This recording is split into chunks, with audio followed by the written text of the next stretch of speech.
За ингээ манай өнөөдрийн Cool Монгол подкастын ээлжид дугаар бэлэн боллоо. Манай өнөөдрийн зочноор оны шилдэг тамирчин Баяр Жаргал, Монгол Улсын хөл бөмбөгийн шигшээ багийн тоглогч, хагас хамгаалагчтай. Тий. За. За сайн байцгаана өнөөдөр өндөргий. За сая Макао явчаад ирсэн тоглолт амжилттай юу болов?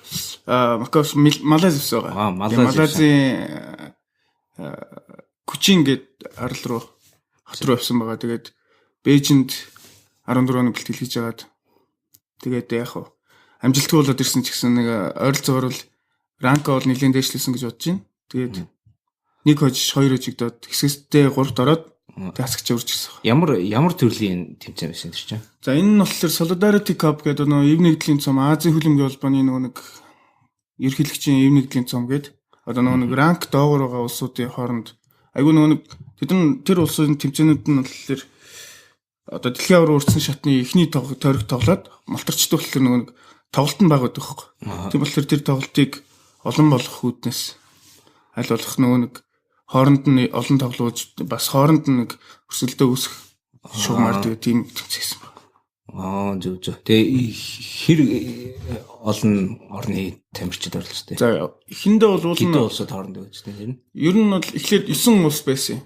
Тэгсэн чинь Пакистан 2 хэсэгт 4-5 багаар нь хуваагаад Монгол хэсэгтээ Лаосын шгшөөг, Макао, Шри-Ланкийн шгшөөгтөд таарсан. Нөгөө зонд нь Пакистан, Непал, Бруней, Зүүн Тимор, нэг нь Тайван илүү да. Тэгээд Тайван юу хоёр оролцоогүй. Пакистан хоёр оролцоогүй. Тийм тэгээд нөгөө зон 300-тай саяны тэмцээнд бол 7 баг оролцсон. Анхны удаа болсон. Анх удаа тийм. Тийм анх удаа тийм болсон. Тэгээд Бээжинд 14 хоног бэлтгэл хийсэн. Тийм Бээжингээс цаашаа Хэбэй гээд нэг хотод спорт төмрийн үйлдвэрлэл болох хот шүү дээ. Айгуу том. Тийм. Тэнд China Fortune гээд Хятадын лигийн мэргэжлийн баг үүд юм билээ.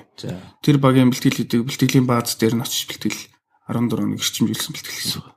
Тэр чи яг Монгол Улсын шигшээ баг шүү дээ. Шигшээ баг 23 тамирчин шигшгтээд. Тийм тэгээ ойролцоогоор нэг 800-аас 1000 орчим залуучуудаас 23 шигшгтээд тэгээд авсан. Энэ залуучдыг тэгээд хаанаас нь шигшээ багт яаж оруулдаг юм? За энэ нөө нэг юу яа гэдэг хөлбөмбөгийн холбооноос одоо тэмцээн авна шүү дээ, тий? Монгол улс одоо энэ тэмцээнд оролцсон уу гэж цаанаас нь тэмцээний хуваарлаад өгчин. Тэрэнд нь тааруулаад одоо холбооноос дасгалжуулагчаа томилдог байна. Гадаад дасгалжуулагч одоо цалин мөнгө төгрөг дээр тохирох юм бол гадаад дасгалжуулагч ерөнхийдөө болдё. Энэ удаагийн одоо би сая бас 6 сард Гуам явсан. Шгшөөг тогтоод тэгээ сая 10 сард бас явчихэд ирэхэд хоёулын дээр нь артлаг дасгалжуулагчаар Баттулга гээд Монгол залуу байсан. Туслах дасгалжуулагчаар нь Монголд одоо Баянгол FC гээд багийн дасгалжуулагчсэн Шадаб гээд англи залуу. Туслагаар ажилласан. Сая нөгөө нэг манер нөгөө нэг эхнэр нь жирэмсэн тэгээд хол байдаг болохоор миний үеийн залуу юм билээ. Тэгээд нөгөө эхнэрээ санаад яд чадахгүй нэ гэдэг. Тэгээд нэг Япон мэрэгчлэлтийн Имай гээд дасгалжуулагчдуудад туслагаар авчихсан. Монголын хөл бөмбөгийн холбоо тэгээд цалингийн үг юм уу те? Тий хөл бөмбөгийн холбоо цалингийн үг. Цаанаасаа нөгөө Азийн хөл бөмбөгийн холбооноос санхүүжилт орж ирээд танах одоо нөгөө нэг хөл бөмбөгийг чи айл болох нөгөө нэг ижил төвшөнд байх юм бол илүү хөрсөлтөнтэй илүү үзэгчд үзнэ гэж бодоод цаанаас нь ингээд санхүүжилт аягүй орж идэг. Танах хөл бөмбөг хөгжөөгөөч гэдэг. Тэр мөнгөө хэрхэн зарцуулах нь хөл бөмбөгийн холбооны. Тэр ч одоо FIFA-гаас бас өгнө. Азийн хөл бөмбөгийн холбоо, зүүн Азийн хөл бөмбөгийн холбоо. Тэгээд гэж би боддتي. Тэгээ яг нарийн мэдгүй л дээ. Жогон юм хаагдсан. Тэгээ би миний яг ингээд олон одоо тоглож байгаа ингээд хөндлөгөөс харж байгаа юунаас бол тэгдэг юм шиг санагддаг шүү дээ. Жижиг зүгээр тамирчин болохоос шүү. Тамирчин болохоос шүү. Санхүүгийн албат юм шиг ямар. Тий. Хэр хэмжээний мөнгө зөнгө гэдгийг сайн мэдэхгүй тий. Тэр бол миний мэддэг мөнгөнд өнөөс их юм шиг байгаа юм. Нилээн их. Хөлбөмбөгийн холбоо. Саяхан чинь тэр нэг юу болоод ирсэн шүү дээ. Голдоо хөгжлийн банкны захирал мэдрээ гэдэг тохиор бас нэг өөр хинтэй ч юм дээ. Гамбатар юун дээр холбооны дараагаар өрсөлдсөн юм уу да сонгуульч юм уу юу болсон юм бэ тэр ч одоо. Тий, ерөөхдөө манай өмнө айгүй олон жил ерөнхийлөгч байсан Гамболд гээд хуучин ерөнхийлөгч маань бандуулаад авилгал авсан эргээр дэлхийн хөл бөмбөгийн холбооны билүү Азийн хөл бөмбөгийн холбооны сонгуульд авилгал авсан эргээр хэдэн зуун сая доллар чил. Тийм тэрийг бол мэдэх. Тэгээд Монголын хөлбөмбөгийн холбоос бандуулаад тэгээд бандуулаад тийм бан хийгээд. За тэгээд цаанаас нь юу байгаад Монголын хөлбөмбөгийн холбоо эд оны дотор ерөнхийлөгчөд агш шинжлэхгүй болохгүй гэдэг. Цаанаас нь хөлбөмбөгийн холбооноос FIFA-гаас нь тэгж тийм ирээд. Сая FIFA ч өөртөө бас нэг амар нийл авилгал тэр чинь ингээ явсаар гад манай Монголд ирэх цаахгүй. Тэнд нь тэгээ Монголын хөлбөмбөгийн холбооныхын дарганд бас орооцсон гэж байгаа байхгүй. Тодорхой хэмжээний мөнгө. Тэр чинь айгүй бол хамгийн том холбоо чинь дэлхийн хамгийн том холбооч хөлбөмбөгийн холбооч таахгүй. Тэгээд тэрэн дээр нь манай оролцолцоод тэгээд асуулаад. Тэгээд сая мэдрээ хотлоо хөгжлийн банкны захирал мэдрээгаа ерөнхийлөгч Элбэдоржийн зөвлөх Ганбаатар гээд энэ хоёр ах өрсөлдөөд сонгуульд өрсөлдөө. Тэгээд Ганбаатар нийлүүлэхэд гарч ирсэн байна. Сонгуулийн тэгээд хэн саналаа өгдөг юм дэр нь? Ерөнхийдөө хөлбөмбөгийн холбоонд одоо юутай гишүүнчлэлтэй багуудын эзэд дасгалжуулагч энэ тэгээд цөөхөн хэдэн хүмүүсүүд энэ цөөхөн хэдэн хүмүүс л өгч байгаа. Буюу 100 200 орчим хүн саналаа өгч байгаа. Тийм их биш үү? Би бас сайн мэдгүй нь яг тухайн үед нөгөө нэг Хятадд тоглож ирсэн болохоор Монголд тэмцээнд явж ирсэн үү? Би бас нөгөө нэг өвөр Монголд гэрээгээр тоглож ирсэн. Хагас мэргэжил маягийн. Тэгээд яаж байгаа. Наадах нь чинь талаар. Тэгэхээр саяны Ганболд гэдэг нөхөр. Ганбаатар. Банд болдог нь. Тийм. Байн хийгдсэн. Тэр чинь нөгөө FIFA-гийн асуудал чинь хинээс мөнгө авсан гэдэг л авилгалын хэрэг нь. Одоо яг санаж байгаагаар бол юу яасан? Азийн хөлбөмбөгийн холбооны ерөнхийлөгчгээс Сауди Арабын нэг хүн байсан. Би нэрийг санахгүй. Айгүй хэцүү нэртэй. Тэгээд тэр нөхөр дэлхийн хөлбөмбөгийн холбооны сонгуульд оролцож жагаад бандуулт нөгөөтг чинь тэгээд Ганболттой жоохон найзууд юм байлээ л. Ганболч болохоор конопт ордог хэрэгтэй юм байлээ. Аазтай. Тэгээд манай нэр нөгөө нэг Азийн тийм конопт хүмүүстэй очиж уулзаад мөнгө өгөөд байсан юм шүү дээ тий. Тэгсэн л юм шиг л. Тэгээд би нэрээ дэвшүүлэх гэж байгаа чи конопт араа гэдэг. Тэгээд манай нэр яг хөө баригдчихгүй. Тэгээд тэр хасагдаа. Тэгээд нөгөө бас тэгээд нөгөө нэг хэсэг бөө юм болсон шүү дээ. Дэлхийн хөлбөмбөгийн холбооны ерөнхийлөгчөө өөрөө нэрээ татчихматаад тэгсэн чи эвлэлийн байгууллага дээр үдсэн мөнгө шидэж мэдээд Америк чинь бөө юм болоод л шүү дээ. Америкийн хөлбөмбөгийн холбооныхын дарганд ч гэсэн бас амар баян нөхөр гэдэг юм шиг л шүү дээ. Амар хэмжээний мөнгө авдаг цаанаас цалин хэлбэрээр амар өндөр цалин авдаг. Тэгээд яг хөө бидрийг тэмцэнээр Лаос явж байхад одоо Ганболд ерөнхийлөгч тухайд ерөнхийлөгчсэн. Тэгээд сүүлийн тоглолтын дээр ирчээл явуудаг. Ерөөсө бидний тоглолт бол нэг чухал биш. Тэгэл нэг энэ хүн яад юм бол гэдэг. Тэгээд цаанаас нь одоо тэрийг тоглоул гэдэргээд албаар бараг хожигдод маягийн юм яриад тэгч яваад гисэн. Тэгээ бид нар ч одоо нэг бүтэн сар ингээд ажил хөдөлмөрөө ингээд зарцуулан байсан гэж явангуудаа нэг хүн 2-3 цагийн өмнө ирэнгуудаа тэрийг тоглоул гэдэг яваад гिसлэр чинь. Айгүй харамсалтай болж байгаа. Тэгээд тэр хүн бас ингээд тоглолтод нөлөөлж байгаа байхгүй. Тэр хүн тэгээд одоо ингээд байхгүй болоод одоо л айгүй шудраг хүн гарчсан. Тэгээ бас Ганбаатар гэдэг нь юу юм залаа. Миний мэддгээр бол анх ерөнхийлөгчийн зөвлөх байсан гэж сонссон. Тэгээ одоо ч байгаль юм шиг үлээ. Тэгээд Ариус гээд хөлбөмбөгийн клубын захирал үүсгэн байгуулагч юм билээ. Захирлын дарга. Тэгээ үүсгэн байгуулагчсаа л юм бэл дээ. Айгуу гоё хөлбөмбөгийн фанат. Тий, хөлбөмбөг туртай фанат. Тэгээ байгууллага нь одоо арай цэвэрхэн явагдаж байна. Үйл ажиллагаа нь яаж байна? Тэгээ айгуу ер нь өмнөхөөс бол айгуу гоё болсон шүү дээ. Айгуу олон тэмцээн Монголд авч тоглолоо. Тэгээ тэгэх юм бол нөгөө Монголд хөлбөмбөг үзэж байгаа хүмүүс ч айгүй их болж байгаа хөөх. Тэгээ хүүхдүүдээ бас ингээд хөлбөмбөгийн одоо спорт руу оруулаад те арай олон сонирхолтой юмнууд их хийгээд олон тэмцээн уралдаанд Монголоос ингэж яваад мөнгө айгүй их ингэж гаргаж санхүүжилт айгүй их орж. Улсаас бол өгдөг юм шиг. Улсаас бол юу ч авдаг шүү дээ. Улсаас миний мэдж байгаагаар манай нэг жудо уралдаг найз бол би ингээ хоолонд ярьж байхад бол улсаас цалин авдаг 3 төрлийн спорт лиг юм шиг л. Тэр нь жудо, чөлөөдөх, бокс энэ гурван цалин авдаг юм лээ. Олимпиас медаль авчирдаг бол. Тэгээ нэг 300,000 төгрөг гэж би сонсч ирсэн. Тэгээд тэр тамирчтын тустай бас нэг харьяалтай клуб гэдэг байна шүү дээ. Гок хангард спорт орооч юм тий. Женко клуб ч юм. Ер нь тэгээ мэрэгжлийн тамирчин байхад чинь хажуугаар нь бас ажлын нэгдэг чинь бол амар хэцүү бол явж байгаа шүү дээ. Бэлтгэл чи өөрөө бүрэн Тэгээд одоо өдөрт 8, 9, 10 цаг л ингээл бэлтгэл хийгээл явж явах хэрэгтэй шүү дээ. Тийм мэрэгжлийн тамирчин бол тийм мэрэгжлийн тамирчин тэрнийхэн төлөө одоо нэг хүн мөнгө төлж явах хэрэгтэй. Тийм мөнгө төлж явах хэрэгтэй. Тэр яг үнэхээр л амжилт үзүүлээ гэж байгаа л тийм. Монголын хувьд одоо л яг гоё болж эхэлж байна. Өмнө нь бол нөгөө нэг лиг нь ажлын өдрүүдээр болдог. Тэгээд нөгөө нэг тэрэн дээр чи хүмүүс ирж үзэхгүй бол үзэгч байхгүй бол тэр том компаниуд чи нөгөө нэг маркетинг хийж чадахгүй. Одоо чинь тэр тэмцээнийг ивент итгэж байгаа нэр нь ч орж ирэхгүй. Одоо багийнх нь ингэр дээр байгаа компани логонч хүнд үзэгдэхгүй болохоор тийм гэдэгсээ. Тэгээд энэ шинэ ерөнхийлөгч гарч ирснээс хойш дандаа хагас бүцэнээр лигээ тэгээд арай илүү тэмцээний одоо нэг юуг шагналын санг өндөр болох болохоор бас нэг өрсөлдөх чадвар нь өндөр болоод эхэлнэ. Тэгээд трийг үзэх гэж үзэгчд их ирнэ гэдэг үгнээс. Сая жилийн 100 сая шагналын сантай нэг тэмцээнэ. Аварга нь 40 сая, хоёрт орсон баг нь 30 сая, тэгээд 20 сая гэхэлэр айгүй өрсөлдөнд болчих واخхой. Тэгээд тамирчтан гэсэн дор дорно одоо нэг багийн бүрэлдэхүүн чинь тэгэл орог баг юу 40 хүн байгаа шүү дээ тий. Тийм ариа аал. За ариа аал бид нар оролцоолны ойролцоогоор за их багдаал нэг 25-30 хүн болох шүү дээ. Тийм. За 40 хүнтэй бай гэж бодъё. Тэнгуүтай төрүүлээд 40 сая төгрөг авлаа бүгдийн сая саяар л байгаа гэсэн үг. Гэхдээ яг дасгалжуулагчид нь арай жоохон илүү авд юм уу? Дасгалжуулагч юм уу?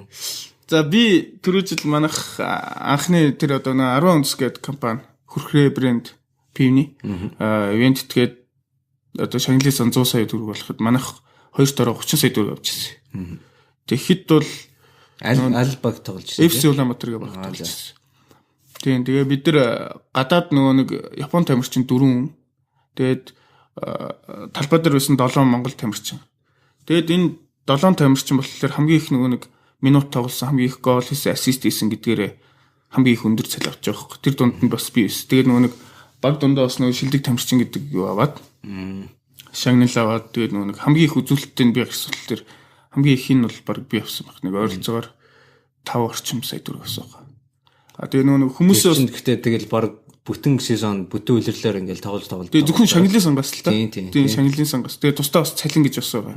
Урамшуул гэж байгаа. Янз янз юмуд байсан. Тэгээд нөгөө нэг нийт одоо жишээ нь 30 тамирчин байлаа гэж бодоход 30-ууланд нь 30 саяга хувааж өгөхгүй байхгүй. Тэр чинь бас нөгөө нэг арай их нөгөө тоглолтод оролцсон минутаар ранклаа тэгээд нөгөө хувилж өгдөө. Гэхдээ багууд бас өөр л баг л та. Тухайн 20 хүнтэй баг байх юм бол тий өөрсөж байгаа нь л. Чи ер нь хэр удаан хөлбөмбөг тоглож байна одоо? Ер нь Монголд ингээд хөлбөмбөг. За би яг одоо 10 жилдээ ороод 3 дахь ангиас л эхэлж тоглосон юм да.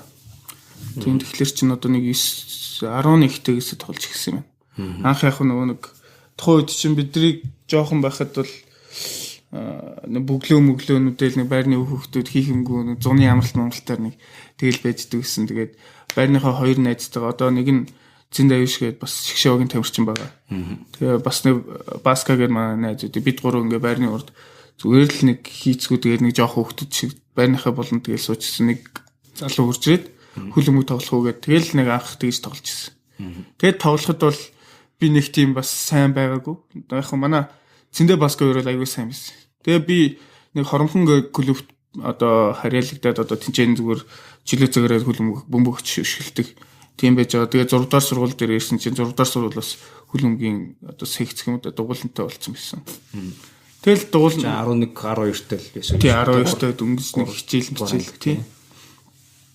Тэгээд анх тоглолтод хөлөмөг сургуулийн авар болсон тий. 6 дахь сургуулийн авар. Тэгээд би яг ангийнхныгаа дагуулаад нэг 2 3 хөдөлгөөнтэй банднуудаа одоо тоглоод тэмцээнд орсон чи бид нар төрүүлээд тэгээд яг нэг дугуулангийн багш одоо анх нэг намайг одоо ингэж хөлөмөг одоо ингэж тоглолтыг зөв зааж өгсөн багш ариун бол урагш манай болохоор ингэж намайг авсан байхгүй. Тэгээд тэндээс л арай гайгүй нэг тоглож авсан гэж багтаа авсан гэж сургуулийн дугууланд асууж авсан. Тэгээд яг тоглож байгаад би яг 9-р ангида Япон явахаар болоод манай ээж Япон руу явж сурах уу гэд тэгээд сурахаар болсон юм. Тухайн үед бас би бас нэг сагсанд аягүй дуртай болсон. Нэг 9-р анги чи 8 төгсөн гут нэг 2 анги нийлдэн штэ улаан шугам татсмтай улсын сургууль. Тэгэхэд манай аягүй нөгөө өрсөлддөг байсан одоо спорт урлаг модлоор янз бүр өрсөлдөг байсан хоёр анги нийлцэх байхгүй. Тэгээд айгүй тэр ангийнхан хооронд айгүй их сакс тоглодог байсан. Тэгээ баян сакс тоглодог. Хичээл 12 30 гээл тарахад бол нэг бараг 2 3 хүртэл зааланд дэмждэг. Тэгээд саксанд айгүй дуртай болчихсон. Тэгээ айгүй олон тэмцээнд бас оролцож исэн. Тэгээ хөлөмгөөс бараг сакс руу илүү ингээд урагшаа орцсон. Тэгээдсэн чи Япон явахаар болоо. Тэгээ аргагүй ихэнд яваад.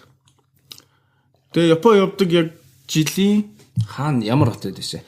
Ишикава гэдэг нэлийн хойшоо хөдөө тийм Тосхон маяг юм уу? Эсвэл за Тосхон гэх жаашаа жижигхэн хот юм байна. Жижигхэн хот.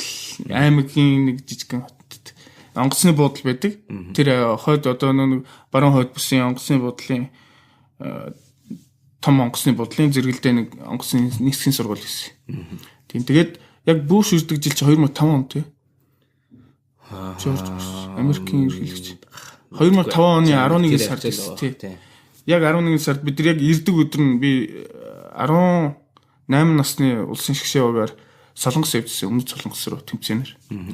Тэгээд яг тэр тэмцээнүүд нь айгүй сайн нөлөө өгсөн л дээ. Тэгээд тийч бид нар бас нэг жоох хүүхдүүдсэн тулд бас хожигдсон. Нилээ их 10 Солонгост 11-0 хожигдлоо. Солонгосын шгшээ. Тэгэхэд чинь юу улсын шгшээд ороод явсан. 18 нас 18 хүртэлх насны шгшээ. 16 тэгээ 15 төлөө 16 тад явсан.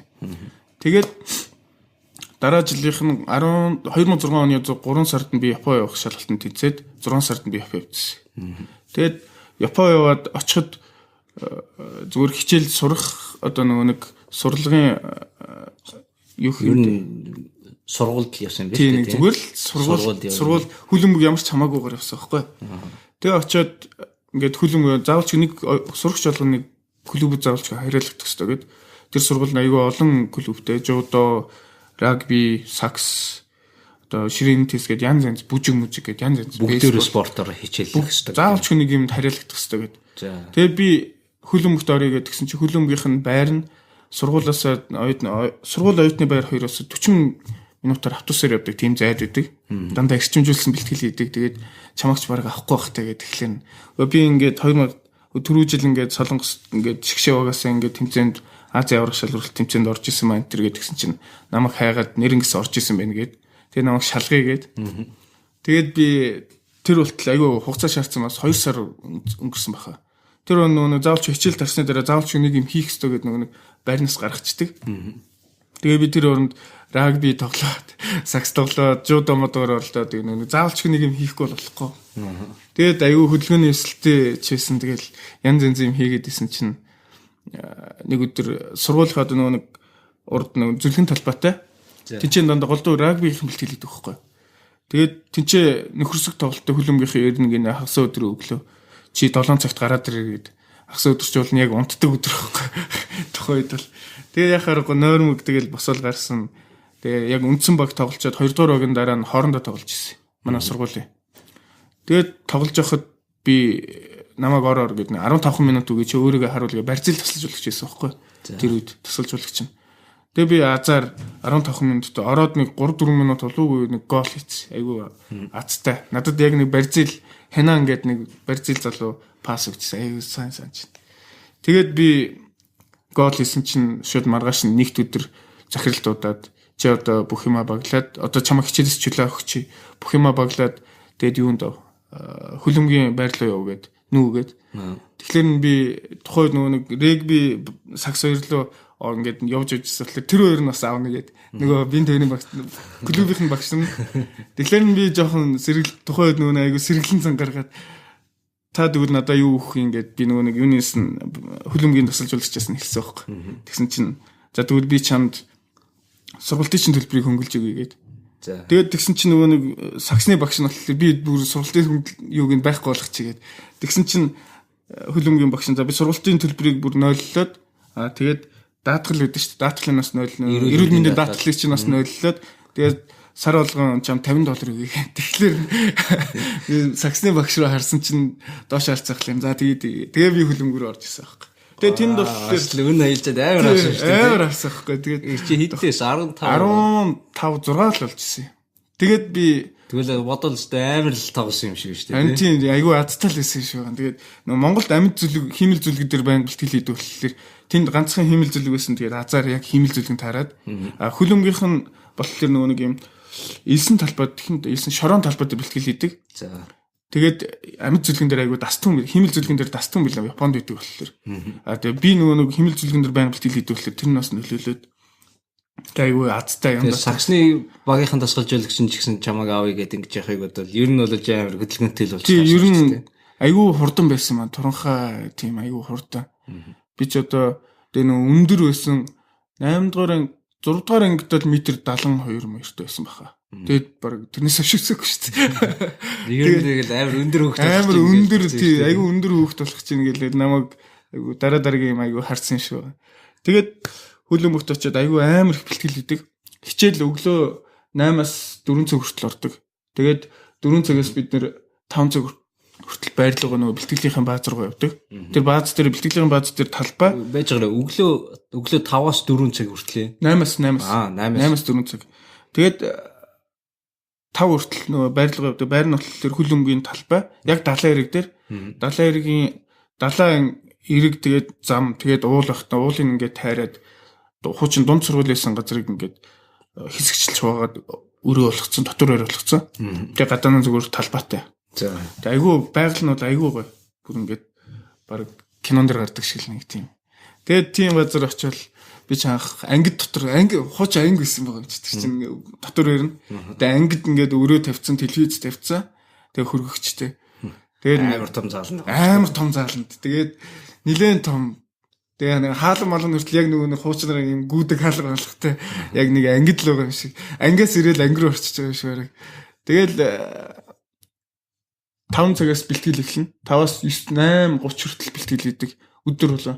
Ганц 7 хоногийн нэгд өдөр л амардаг.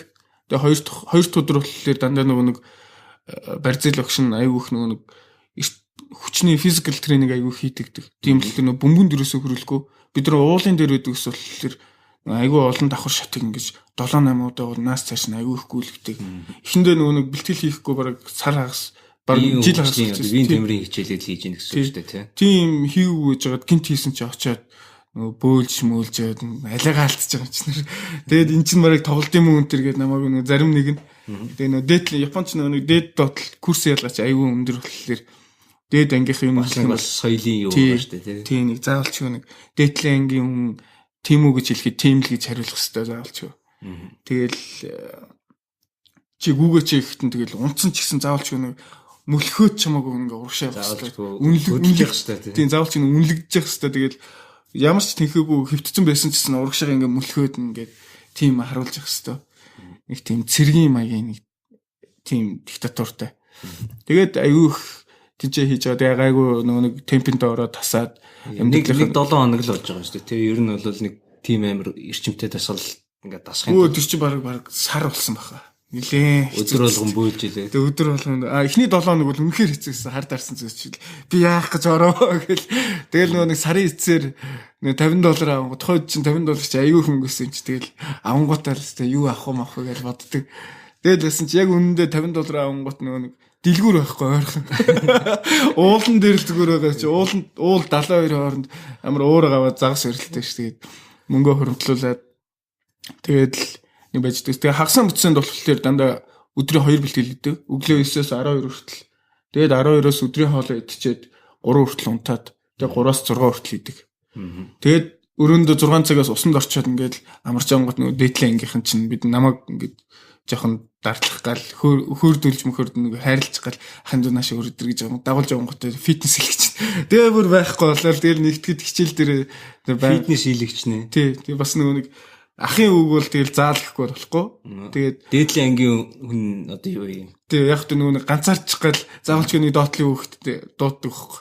Одоо чинь би одоо хиймэл дагуултай байх. Тий хиймэл дагуултай л байх хэвээр. Тэгэл одоо нөгөө сомогийнхэн чинь нэг ингээд нэг хүн ингээд заавалч дагуул ингээд явж идэв шүү дээ. Яг тийм бол байнга бүх юмд байдаг. Ахлах сургууль, дээд сургууль бол ингээд байждаг. Одоо чи юу гэсэн юм биш үү? Скибито гэж ярьдаг. Одоо нэг дагалдаг чинь заавалчгүй ингээд тэр хүнээс юм сорлож байгаа. Нөгөөс шавн юм аа. Тий, миний дүү гээд ингээд хариалтна гэдэг авчдаг байхгүй. За. Тэгээд би нэг манай дээдлийн яг миний дээдлийн ангид болохоор 3 барьцэл өгдөг гэсэн. Тэгээд талбай дээр хөлөм Японы ахлах сургуулийн юунд нь болохоор талбай дээр 2 тамирчин гардаг гэд. Тэгээ нэг нь байнга надад цогөвчд болохоор нөгөө тэр бит 2 аюух юм. Тэр барьцэл байхгүй өөр нэг Япон Ойкао гэдэг манай нэг дээдлийн симпай гэж ирдэг ах ирээд намайг ингээд дандаа дагуулж явчихдаг гэсэн юм. Тэгээд ах гэхэлэр одоо 2 3 насны ил ялгаатай байна шүү дээ, тийм. Гүү яг нэг насны л ялгаатай юм. Яг нэг нас вэ нүү надаас дүү вэ нүү дүү вэ нүү хамаагүй яг дээдлийн англи бол дээдлийн анги ахал гэж дуудана. Тэгээд ганц гоё юм нь болохоор нэг би ч нөгөө анх очсон болохоор хэл сайн мэдгүй ч нөгөө баян ингээ юм ярьдаг болохоор хэлэнд аягүй их нөлөөсөн. Тэгээд дээрэс нь ах нар нөгөө дагуулж явах юм бол заавалч нэг юм умаар дайлдаг байхгүй. Тэгээд ингээд нөгөө нэг ууж юм хүм чихэр жимс авсан ч гэсэн заавалч дайлдаг. Даадаг. Тийм болохоор аягүй гоё байсан. Тэгээд бас нөгөө аягүй их нөлөөсөн. Хэл сургалт ч бас нэлийн хэл сургалт аягүй их нөлөөсөн. Тэгээд би эхэндээ очичоод хөлөмөн клубд орохоос өмнө болохоор аягүй их нөгөө хэлээ сурч чадахгүй эхлээд арга болохгүй дандаа нөгөө монголчуудтайгаа нийлээл монголоор яриад монгол хөгтөд байдаг гэсэн үү? Тий. Надад бас нэлээх явсан. Жуудоогоор 2 бүжиг хөгжим энтер хөгжим бүжгээс 5. Тэгээд ойролцоогоор 20 хэдэн хүүхэд байсан хаа. Вау. Хэдэн хүүхэдтэй сургууль энэ чинь? За 900 мянга орчим хүүхэд байсан баха. Нэлээд том сургууль байсан. Тий. Тэгээд монголчуудтайгаа нийлээд. Тий, монголчуудтайгаа нийлээд сурахгүй. Тийм биз. Тэгээд Аслагдчих яах аргагүй тэгээд нэг юмний дагалдагчулаад нэг юмний дагалдсан шүү дээ. Тэгэл нөгөөтг нь байнга ярина тэгээд хариулахгүй нөгөөтг нь үг нь ойлгохгүй бол тэгэл нэг 2 3 алгадуулна шүү дээ заримдаа.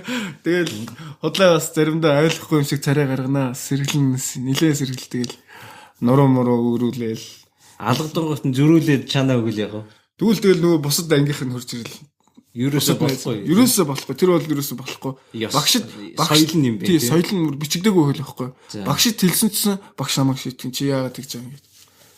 Чи яагаад хүнийхээ өөдөөс дээдлийнхээ ангийнхаа хүүхдийн өөдөөс гар далаалаа малаалаа гээд чамайг шийтгэх нь шүү дээ. Жодоггүй юм гээ баг тэгээ загнах байхгүй.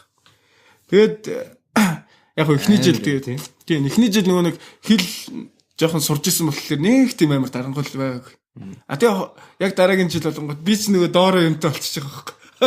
Тэгэхэд нөгөө би хилтэй болчихж байгаа. Тэгээд нэг 2 3 өг дагуул. Нашраа гэж дагуулаад тэгээ нуруу муруугаа нөгөө халуусны газар нийтийн халуустай. Тэгэл нуруу муруугаа угаалал тэгэл янз юм болол дандаа юм байна. Амар тэдэр чинь. Тэгэл орой морой найз охин мөхөнтэйгээ одоо нэг дээдлийн Японууд найз охин мөхөнтэйгээ орой уцаар шүн уцаар ярьж байгаа л үлсэн шүү дээ. Тэр чинь оюут юм чинь. Тэгэл доотлохоо ингээ унтж яхад нь очиж сэргээл бэлэн гом чанчих гээл. Тэгэл өрөөнд очиж унтчих. Нөгөөт нь 3 минутын дараа бэлэн гомыг авчиж. Зарчиг. Хамгийн амар нь хөл өмгөл хаа очих гайгүй нөгөө нэг талбай дээр хин сан тоглон тэр нь талбай дээр гардаг болохоор нөгөө нэг курс ялгааных гардаг байсан байхгүй. Динамик нь арай жоохон харилцааныхын динамик. Бейсбол жудо хоёр бол бүр амар там шиг мэл. Би очиход бол өстой нарыг. Бейсболынхан бол баг унт тийм үү гэмээр. Өдөрт нэг шөндөө барыг 3 4 цаг л унтдаг байх тэр бол амар. Тэгээ одоо сая сүүл бэлтгэлээ хийгээл хичээлдээ яваал араас нь зэгцээ ижил хийгээл нөгөө хувцсыг нугаан янз бүрийн тэгэл ус цасанд орохт нуруу төрөгийг нугаан гэлээ. Тэгээ доотлын анги дээдлийн анги хоёр л анги гэдэг юм уу яа тийм тэр нь одоо 3 анги үү. Тэгээд ингэж ярьдаг зүгээр яг бид нар аль хошигнчлэр ярьдаг л да Японоос өртөө 3 дугаар ангийнхан бол бурхан гэж ярьдаг байхгүй. 2 дугаар ангийнх нэг хүн гэж яриад 1 дугаар ангийнх нэг шороо гэж ярьдаг байхгүй. Ерөөсөө тийм дүр ялгаатай. Тийм амир зүрхтэй байдаг байхгүй. Тэгээд заавалч нөгөө нэг 1 2 дугаар ангийнхан 3 дугаар ангийнхан ингээ хажуугаар сургууль мургуул ингээд юм уу байр маринд ингээд хажуугаар зүрх юм бол заавалч мэдлдэг. Өдрийн мэдлэнэ гэдэг нь бүхийг л нэг 2 дугаар ангийнхан бол зөвхөн өөдөөс нэг өөснөс гэл нэг жоохон нэг тиймэрхүү хилчил өвчтэй. 1 дугаар ангийнхан заавч нэг бүхийж мэдлдэг. Нэг тийм дүр бичигдэг бас дүрмтэй. Одоо энэ чин төгсөх ангийн л одоо тий юу гэдэг дээдлийн 3 анги юм ба штэ тий. Ер нь нэг тэгэл нэг тиймэрхүү. Тэгвэл одоо 2 дугаар ангийнх нь 3 дугаар ангийнхаа хүүхдүүдийг бас ингэж дагалдаж явдаг юм уу яа гэдэг. Эсвэл бол 3 заавч нэгээ дагалд юм уу? 2 дугаар ангийнхан бас дагна. Тэд нар болохоор 2 дугаар ангийн хүүхдүүд нь 1 дугаар анги байхдаа 3 дугаар анги хүүхд нь 2 дугаар анги байхдаа нөгөө нэг дагдаг. Тэр чигээр ингэ дагаа авчдаг. Тэгээ 2 дугаар анги нь дахиад нэг дагвартай. Тэгээ баг ерөнхийдөө 2 дугаар анги ингэ жууршлагч маягийн л нэг юм гэж.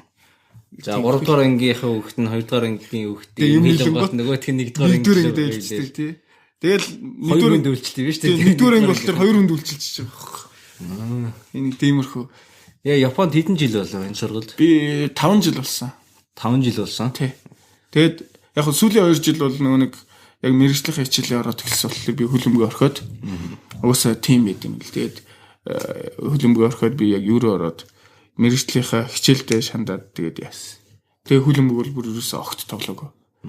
Тэгэд Японыг тэгээд төгсөөд одоо төмөрлөгийн дан зохион бүтээх гэдэг мэрэгчлэр төгсөөд тэгээ Монголд ирсэн 11 онд 2011 онд. Тэр нэг гол бол шүү дээ. Амар үнэтэйг болоо. Тэр гол бол надад айгүй тусалж байгаа. Тэгээд би сүүлийн 2 жил мэрэгжлийн хичээлээ сурахад би чинь 70% хөнгөлөл бас нөгөө нэг тэр 3 жилийнхаа хугацаанд би тогсон амжилтаараа би одоо Honda гэдэг Японы Ишигшиогийн тамирчин. Тэдний сургуультай бид тэрийг байхад бид нар тоглож ирсэн. Гэхдээ яг Honda-г төгссөний дараа би яг талбай дээр гардаг болж эхлээд тэр сургууль нь болохоор бүр ингээд Японд болохоор баг эхний 10-т ордог. Нийт баг 4000 сургууль байдаг байхгүй. Тэрнээс эхний 10-т байдаг хөлбөмбөгөөрөө. Тим сургууль, тим супер сургууль ирэхэд манай хоццоо байхгүй. 2-0-оор очиход би эхнийг гол хийсэн бас тэмцэн дээр. Тэгээд тэр нь нөгөө яг сургууль дээр болчихсон бол тэр бүх сургуулийн үзэгч сурагч нар ирж үзээд захирал багш нар бүгд үзчихсэн бол тэр дунд нь гол хийчихвэл тэр жоох нөгөө нэг сургуультай жоохон дээш харж яадаг болоод нөгөө өмнө чинь ингээ бүхэл зөв хүн болгонтэй мэдлдэг гэсэн чинь нөгөө гайг болоод тэгээд бас сургуулийн нэр хүндийг дээр гаргасан. Дээшээ гаргасан. Тэр чинь айгуу сенсац болж байгаа байхгүй юу? Сонин сэтгүүл дээр гараад тэр одоо нөгөө нэг Японы нисгийн академи нисгэгч нар хүртэл хөлбөмбөг тоглож мэд чаддгийн маягийн сонин дээр гараад тэр сургуулийн Серио гэдэг сургууль байхгүй юу? Сериог нисгийн сургууль хожлоо гэж айгуу том болж байгаа байхгүй юу? Тэгээд тэгт нь гол хийсэн баяр жаргал мэтэргээ хэвчсэн. Монгол байна гэж. Тэгээд надаас тэгээд нэг сэтгүүл сонин бас ирж ярилцлага аваад тэгээд тухайн үед яг ээж аав маань Чикагод дүүгөр Чикагод байсан. Тэгэл юу асуусан ч мэдгүй би нэг анх удаа ярилцлага гэжсэн болохоор сандраад дуртай идэх зүйл гэсэн чи банан гэж хариулсан шиг янз янз юм болоод тэгэл анх тэгээд ээж аврагын сонингийнхаа ажиллабарыг явуулсан чи одоо хүртэл хадгалжлаа юм лээ гэрт хавцалцсан байж. Зураг мурагтай ч ингэж гаргасан. Тий, зураг мурагтай гаргасан би ингээд бүр цогч байгаа, хаалган цогч байгаа. Тэгээ яг нөгөө нэг тэрийг үнэлээд бас нөгөө нэг айгүй олон тэмцээнд бид нар цаашаа айгүй нөгөө нэг тэр багийг хожоод бид нөгөө амжилт гаргангууд бас дахиад нөгөө яг Монголын хөлбөмбөг шиг ингээд айгүй олон тэмцээнд орох эрхүүд аваад эхэлчихэж байгаа байхгүй. Нөгөө айгүй олон тэмцээн болдог. Тэгээд тэрийг үнэлээд нөгөө захирал сүүлийн 2 жил над 70% хөнгөлт үгүй би чи 30% төлгээл тэгээ хөлбөмбөг сайн тоглож ирсэн болохоор сургуулийн төлбөрийн 70%. Тий 70% хөнгөлж өгөөд байр бүгдийг эхний жилийнхэн төлбөрийн тэгээд угаасаа дасгалжуулагч нь 100% хөнгөлөө. 3 жилийн төлсөн. 3 жилийн сургууль хөнгөлөөд тэгээд 3 жилийн турш би $50 цалинтай тэгээд даатгалаа төлөвлөсөн. Тэгээд сүүлийн 2 жил нь болохоор яг нөгөө хөлбөмбөгөө болчихж байгаа болохоор би ч нөгөө нэг сургуульд ямар нэг юм хийх болчихж байгаа байхгүй. Зөвхөн хичээлд анхаарч байгаа болохоор тэгэхээр нөгөө захирал үнэлээд за байрыг чинь юу бүх төлбөрөөс чинь 70% хөнгөлөөж 30% төлөөгээд надад тийм урамшил өгсөн. Тэгээд хөлбөмбөг аягүй их надад нөлөөлсөн болж байгаа юм. Хөлбөмбөгөөр л тэр ганцхан гол биш тэр багаас ганцхан гол л надад ингээд ерөөсөө бараг 5 жилийн бараг хэдэн 10 сая төгрөг ингээд хэдэн 100 сая төгрөг бараг хэмжиж байгаа байхгүй. Тэгээ Монголд ирээд ер нь Японд тэгээд монгол хүн байхад ямар вэ? Хэцүү вэ нөө? Японд амар расист тэгэл ер нь яг арьс өнгөнийх яг монгол гэхлээр л амар зарим хүмүүсүүд нь дургуйч байдаг. Ер нь Японууд чинь Японуудаас бусад хүмүүст айгүй дургуй байдаг. Наана бүхэл зөөл инээгээл бүхийгээл амар хүндлээд идэг мөртлөөр буруу харж байгаа л амар муулдаг айгүй дургуй байдаг гэлээдэг. Тэр юу лээ эрлийн зүгтүүдийн чинь гайжин гэдэг лээ юу гэдэг. Гайжин гэх киноноос харсан шүү дээ. Тийм яг хүмүүс тэгж боддог л. Гэхдээ яг нөгөө нэг Япон хүмүүс яг үндэ бол миний бодлоор бол нэг доошоо хараад өөрөө өөрсдөө бодвол өөрийнх нь талаар айгүй их боддог хүмүүс үгүй. Тэгэл надаас л бүх юм шалтгаална гэсэн. Тийм болохоор нэг бусад хүмүүс одоо ямар хүн ийм байх тийм байх ерөөсөө хамаагүй. Би л сайн хичээхэн бол энэ бүхэн ингээд надаас шалтгаалж байгаа гэж боддtiin. Гэхдээ тэгээ гадны хүн байлаа гээл одоо яагаад дарангуулад хамгийн дургүй улс нь бол Ардсан Солонгос. Японч тий. Миний бодлоор хойд солонгос гэсэн үг. Тий. Түүнээс нөх Монгол, Хятад Солонгос энэ төргээд нэг тим бол нэг одоо дээдний үндэсний спортыг чинь тэгэл монголчууд сүүлийн хэдэн жил чи эзэнсэн юм бэ. харин Тэглээгээд дургу байдаг гэл тийм. Монгол хүмүүст бол айгүй дуртай шүү дээ. Ер нь гайгүй байдаг. Ер нь гайгүй. Гэтэ нэг Монгол эрэгтэй хүмүүсээс бол ер нь жоохон айдын нэг сумуугаар айгүй дандаа хожиж мэт нэг сумуугаар бараг дагнцсан гэж бодд юм ааш. Монгол сумуугаар Монгол сумуу гэж ярьдаг хгүй Монгол бүхийг. Тэгэл та нар бүгд барилддаг энэ төр гэл намайг анх оцсон чинь чи мортой юу энэ төр гэж бараг гүй би мөр байхгүй гэл тэг мэдхгүй болохоор телевизээр гарч байгаа юм болохоор дандаа нөгөө мор хөдөөл гардаг. Тэгэд эсвэл нэг өөр юм гарах юм бол би бас нэг нэвтрүүлэг үзсэн чинь танашааны хүүхдүүд гараад нэг тиймэрхүү юм гардаг. Өөр яг нөгөө хотынхны нөгөө хөгжил төвшлийн талаар юусаа гардаг болохоор нэг дандаа тийм ухтгамтай буруу ойлголттой байт. Тэгээ нөгөө хэцүү улс гэж бодцсон. Монгол улс бол айгүй хэцүү улсууд гэдэг болохоор айгүй японочд айгүй их тусалж дэмждэг маягийн дүнс нэг тийм расизм мэтэр бол байхгүй. Тэгээд айгүй хүчтэй гэж бодоод монголчуудаас айгүй их айд. Япон хүмүүс. Дүнс л нэг тийм арьс өнгөөр ялуулсан юм бол нэг ерөөсөн байхгүй. Би бол ерөөсөө тийм бол мэдэрч байгаа байхгүй. Харин гоё илгэс дотносыг ханддаг шүү дээ гэж боддог. Тэгээ чи угаасаа сургуулийн нэр өндөг амир дээр очиж авдаг гэж. Яах вэ? Тотал байсан мэл гэдэг тийм. Тэгээ тохоо жоохон хөвгтэйсэн тэгэл саксууч байсан. Тэгэл яах. Монголчууд дундаа бас тэгэл би нөгөө нэг тэдрээсээ салцсан байсан бол монголчуудаас салцсан байсан бол ерөөсөн монгол үг хэрэглэхгүй. Тэгээ ингээд нөгөө байнга японочтойгоо ингээд яриад хөөрөл бразилчуудтайгаа ингээд тоглож надад тэгэж дүүс болохоор хэл маань бас айгүй сайжраад тэгээд монгол хүүхдүүд дунд очсон хичээл айгүй сайн болоод тэгээд Японы нэгдүгээр одоо нөгөө төвшин гэж байдаг шүү дээ хэлний. Тэрийг бас аваад тэгэл хэлсэн. Тэгээд багш нарт нөгөө хичээлэр цайг үнэлэгдээд эхлэн гот бүр ингээд нэгдүгээр төвшин гэж юу юм? Одоо нөгөө нэг англи хэлэл яг л TOEFL гэдэг ингээд нэг оноо авчихдээ шүү дээ. Япон болохоор 3 2 ахс 2 1 гэвчдэг байхгүй. Тэгээ нөгөө нэг хэлнийхэн төвшинг нь. Тэгээ нэгдүгээр төвшин хамгийн макс нь. Тэгээд хамгийн сайн одоо нөгөө Япон нэр өгдөг гэдэг тийм үнэлэхтэй болоод тэнгууд нөгөө хичээл мичээл чинь бүх юм гадны хүмүүст л зориулсан тийм. Зөв. Нэгдүгээр зэрэг л одоо нэгдүгээр төвшний Япон хэлтэй гэдэг үнэмлэх үү юм. Тийм юм авангууд бас нөгөө нэг хичээлийн зүгээр сургуулийн хөл өмг сайн тоглолдог байлаа гэхэд нөгөө нэг бэлтгэлдээ байнга хийгээл ядангууд хичээл дээр ирээд унтчихдаг байхгүй. Тэрийг айгүйх нөгөө багш нар дургу ингийн багш нар. Тэгээд хичээлдээ хийдгүү энэ төр гээд та нарын баяр жаргалыг харна. Тэр гэж гадны өөхт энэ төр гээд. Тэгээ би яг төгсдөг жилдээ 70 манайх ч 83 өөхт төгсөх баха. Тэгэхэд би 9 дурж исэн юм байлээ. Дүнгээр. Тэгэл айгүйх үнэлэгдээл. Тэгээд цаашаа бас спортерч. Тий, спортерч азтай тэгээ яваад хичээлсэн баг азарл. Тэгээд сүүлийн 2 жилд ямар мэргэжлэр сурсан гинэ? Япон яг зохион бүтээх чиглэлээр сурсан л да. Тэр нь болохоор зохион бүтээхэн дотроо бас нөгөө зураг төсөл яг нөгөө нэг зураг төсөл гэж байгаа. Тэгээ бас нөгөө гараар яг үйлдвэрчин юм да. Үйлдвэрлэлийн чиглэлийн зохион бүтээх гээд хоёр ангис. Тэгээ би үйлдвэрчний чиглэлээр нэс. Өөр жоохон зурх юмдаа нэг тийм сайн биш бол тэр. Тэгээ нэг тиймэрхүү юмсэн.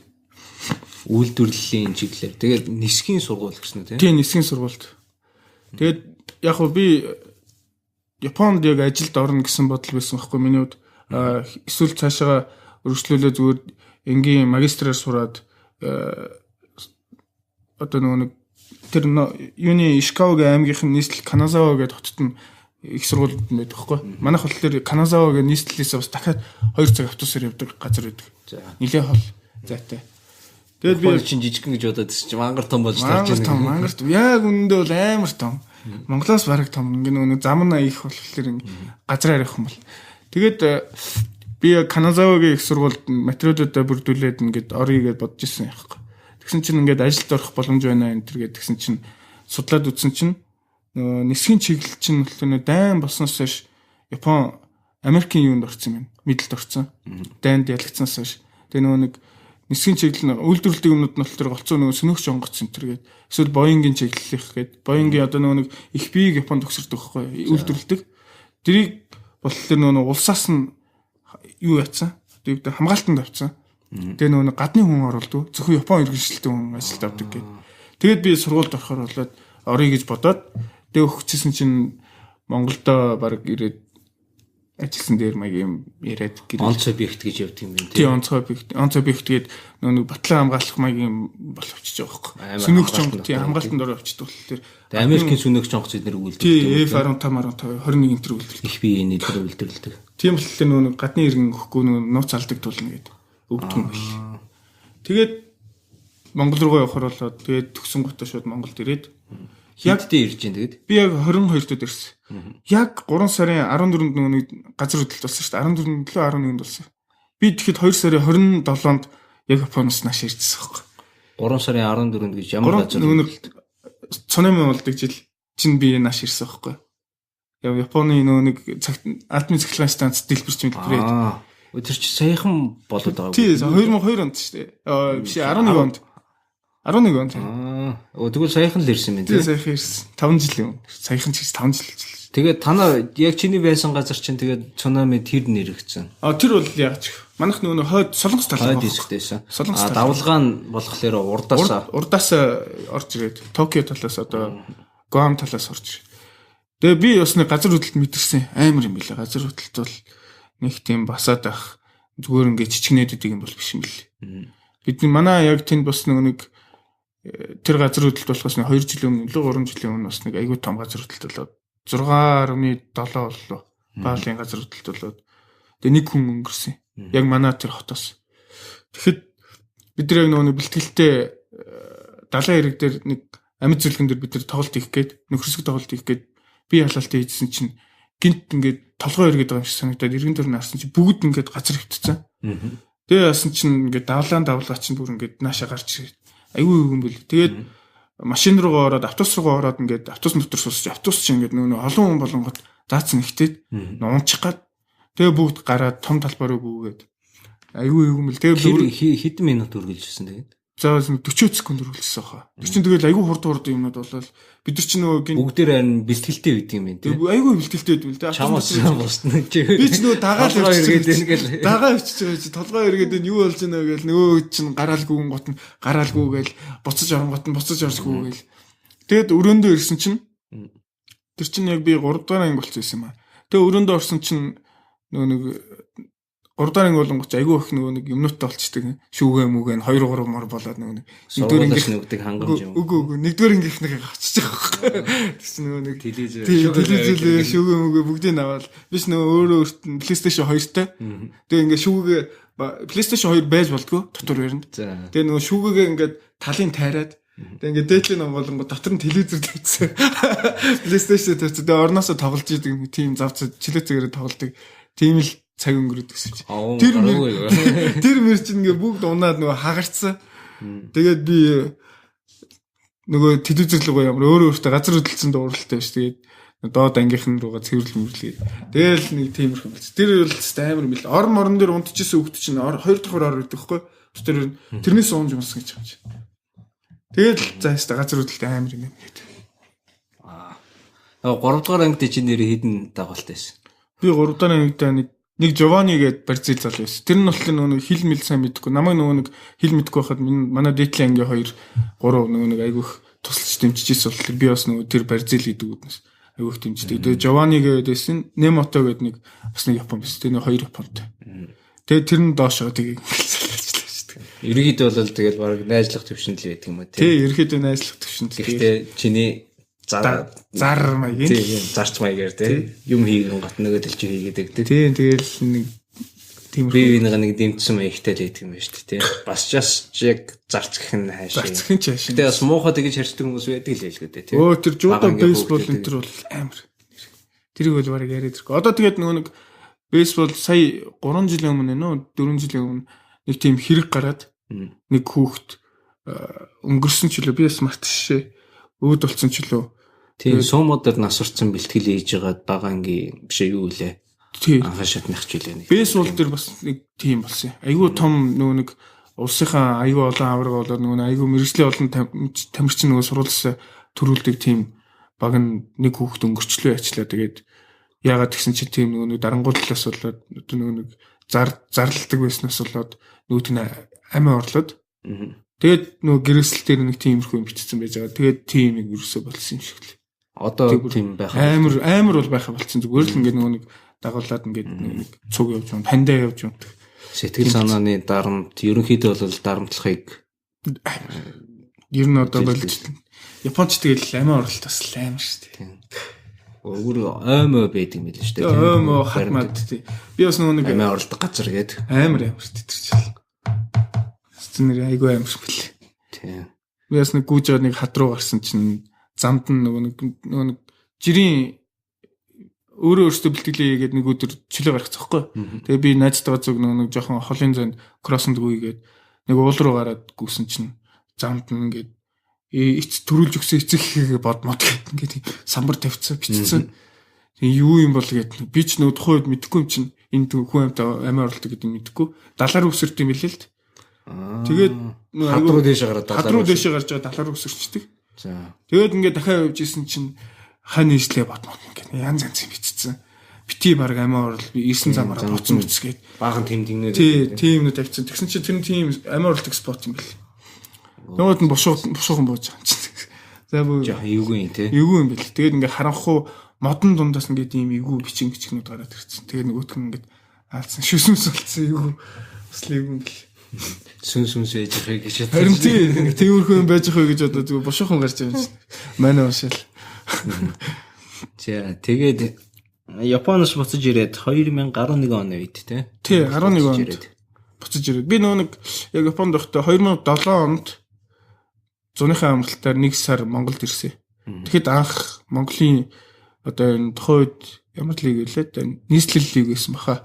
Апогийн нийслэгээ пивны ивент тэтгэлтэй. Тэр лигт анх тоглоо би 4 тоглолтод 9 илүү 12 гол хийсэн баха. Тэгээ бас нөгөө сонин мөн дээр гараад биш нөгөө мэддэхгүй хин Японд эсвэл хин ч мэддэхгүй. Тэгээд хурж ирэнгуудаа нэг 4 тоглолт тоглолцоо тэгээ буцаа яваад гисэн. Тэгээ яасан чинь айгуу сайн болцсон байлаа энэ төр гэдэг нэг сонир бичсэн байсан. Тэгээд 10 онд буцаж дахиад зуны амралтаар ирээд тэгээд бас хоромхон гэ багаас тоглоод тэгээд 2007 онд хоромхноос тоглоод хүрэл медаль авсан. Тэгээ миний медалийг нааш нь явуулаад тэгэхээр Монголын лиг бас тоглоод бас арай гоё юм тэргээ. Тухайд би яг 10 онд хоромхноос 500 мянган төгрөг авчихсан баха. Нэг 3 4 тоглолтод л оролцсон. Нэг сарын дотор. Тэгэл тэр чинь нэг 500 мянган төгрөг авсан. Анхны бараг нэг мөнгө юм чинь Монголын лиг хөлбөмбөгөөс авч байгаа.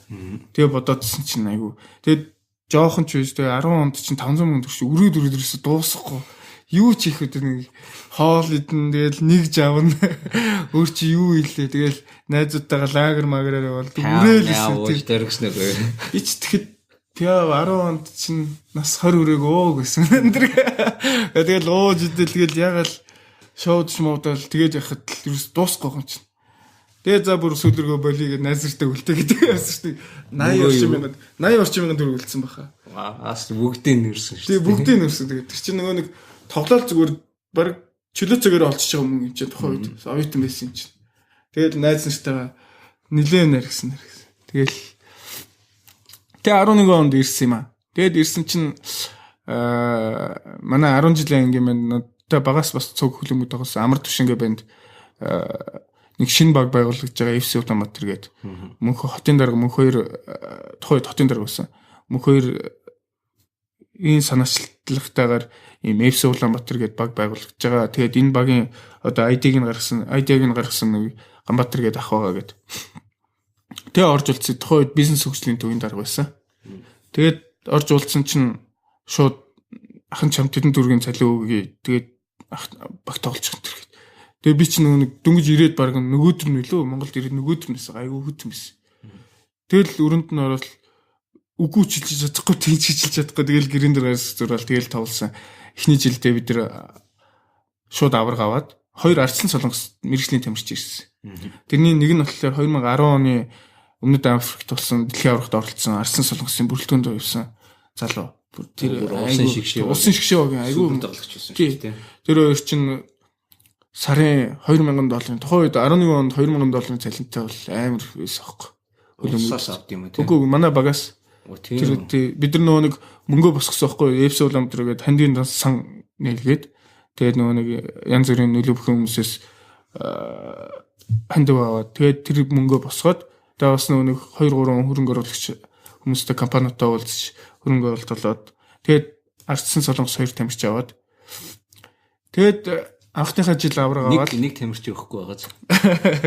Ардсан Солонгосынх нь хаашаач явсан. Ер нь улсаас авахлаа заавалгүй хоёроо байх хэрэгтэй гэдэг. Нэг нөгөөдхийг хэмжих хэрэгтэй гэдэг. Тэгээд нөгөө хоёр чинь харсан чинь хувцлалт, үсний засалт, тэр нүүрний хив маяг яг адилхан хоёрын ах トゥ хоёр шиг юм ирсэн. Тийм. Тэгэл Монголд хүртэл тийм гадныхан ирж байгаа. Тэр хоёр шиг тийм амар мэрэгжлийн амар юм ирж байгаагүй. Монголчууд хүртэл ямар амар юм бэ гээл тохой тэгээ бодож лээс. Тэгэл анхныхаа жил байгуулсан жилд авраг авсан гээл бас түүхэн бичгдээл тэгжсэн. Тэгээд 11 онд болохоор бас нэг Мянмар гээд улс одоо нэг Бирм гэж ярьдаг шин болохоор тэдний багтай улсын шгшээ багтай бид нар 14 оны Барзилд болох дэлхийн аварга өрссөн шатны тоглолт хийсэн. Хийх гээд сарын өмнөөс бас эрхүү рүү явж тоглолт хийгээд. Тэгээ эрхүүд сар бэлтгэлийг хийчихэд бас Оросын нэг хөлбөмбөгийн төвшин чаа нийлэн дээгүүр бас амар уучна. Тэгээ Радиан Байкал гээд эрхүүгийн мэрэгжлийн багтаан тоглоо. Одоо нэг мэрэгжлийн Оросынхан бүр мэрэгжлийн лигт орсон. Тэр хөлтөд тоглоход бүр 8-1-ээр хожигдоод. Тэгсэн чинь ямар амар баг энэ тэр бүр яагаад ч дийлэхгүй юм. Тэгээ бодоодсэн чинь дараа нь үдсэн чинь нөгөө мэрэгжлийн баг маг болцсон бүр амар нөгөө ЦСКА Интертэй тоглолдог амар багтад тоглолцсон. Гэтэ тэр бас нөлөөсөө бид нар тэгээд Монголдо Мянмарыг 1-0-оор хожоод тэгэхэд нэг гол хийсэн одоо энэ манай байрны цуг хөлбөмбөг тоглож ирсэн Цэндэ ишгээд Цэндээгээд манай найз гол хийгээд тэгээд цаашаа Мянмар яваад Азгүй тэгээд 2-0-оор хожигдоод тэгээд мултарцсан. Тэгэд 10 ер нь Монголд хөлбөмбөгийн хөгжил бол бас л хөгжлийн төвшин бол бас л нэлээд доогуур л байгаа юм байна тий. Тэг ер нь тим амар бол сайн бол биш одоохонд бол багийн спорт яа харахгүй одоо ингээд миний харж байгаагаар бол хувийн спорт одоо хувийн ганцаарчлсан спорт яг ингээд хөгжиж байгаа гэхэлэр зөвхөн өөрөөс нь бүх юм шалтгаалаад байгаа байхгүй.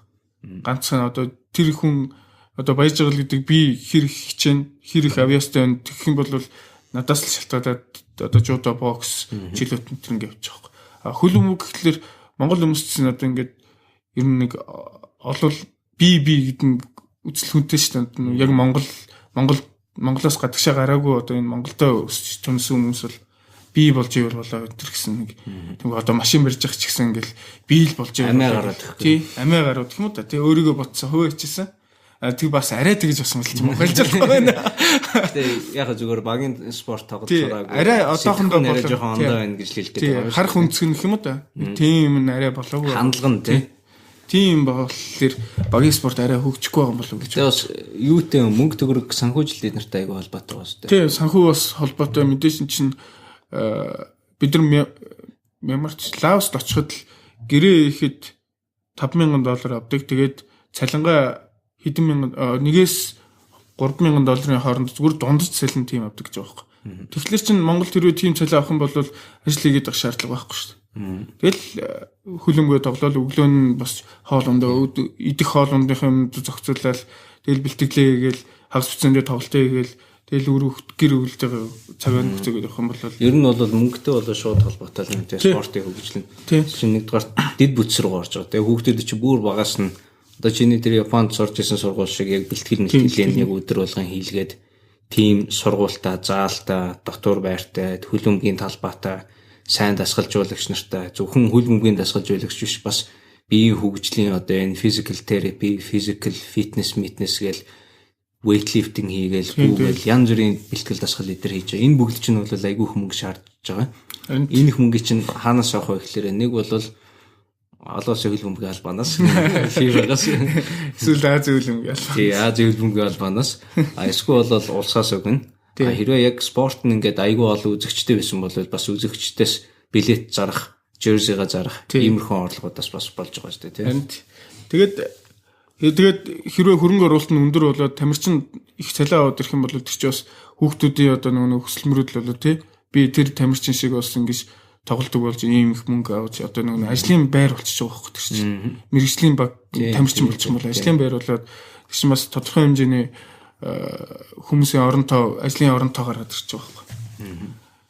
Тэгээд хэрвээ тэр хөрөнгө оруулалт санхүүжилт ороод ирэх юм бол тэр хүмүүсийн одоо багаар хамтарч ажиллах одоо нэг хандлагын зөв өөрчлөлтөд ирнэ гэж бодож байгаа байхгүй. Би давхар одоо хувиа хичээс одоо нэг би сая арай жоохон муухан ирсэн амиа хичээсэн ч юм уу те. Өөрийгөө хуваа утсан нэг тиймэрхүү зам бас өөрчлөгдөд янз янзын өөр арай хамт нийтш те. Тим зам манаас багийн спортын сэтгүүрөө орж ирэх байх гэж бодож байгаа болох байх. Гэтэ одоо ерөнхийдөө бол айгүй зөв чиг хандлага руугаа явж байгаа л гэж бодож байгаа. Би хөлбөмбөгийн одоо энэ стратеги хэмэд хөгжлийн одоо энэ бодлого гэх юм. Тий.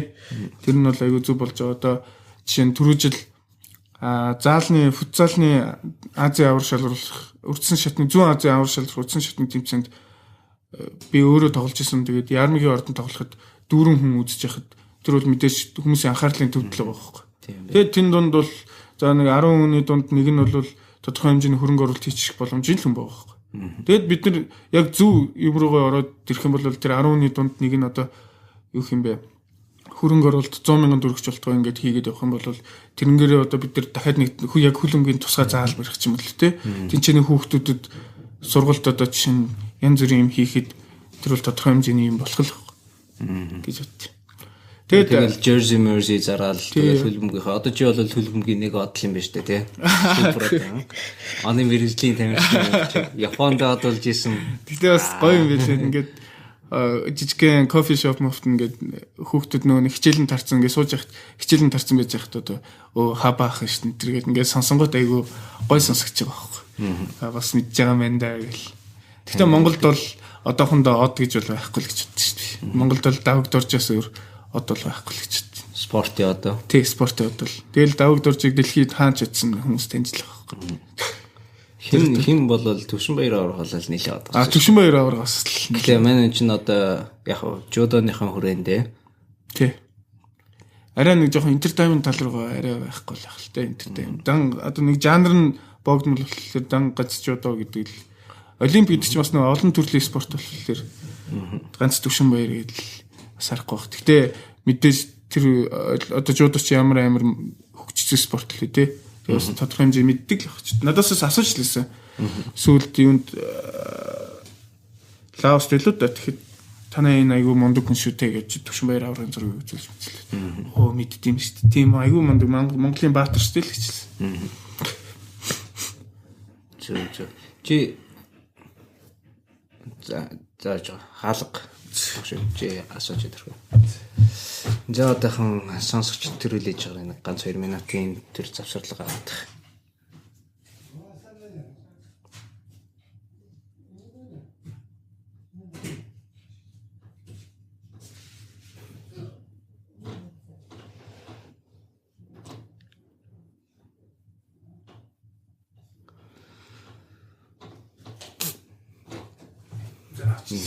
Зүгээр. Тэгээд юу те түрүүн чи бас өвөр Монголд бас хөлбөмбөг тоглож исэн гэдгсэн тий. Би юу болсон юм?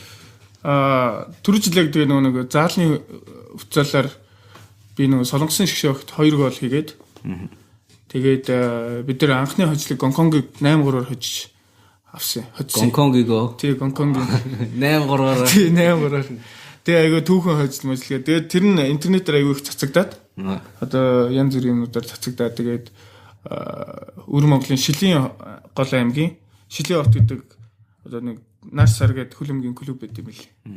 Тэр баг нь одоо юм заалны одоо футзалын тэмцээнд Хятадын хойд бүс Өвөр Монголын одоо бүсийн аврал шалралт тэмцээнд орох гэж байгаа болохоор та нар орохгүй юу гэд 3 залууд санал тавьсан.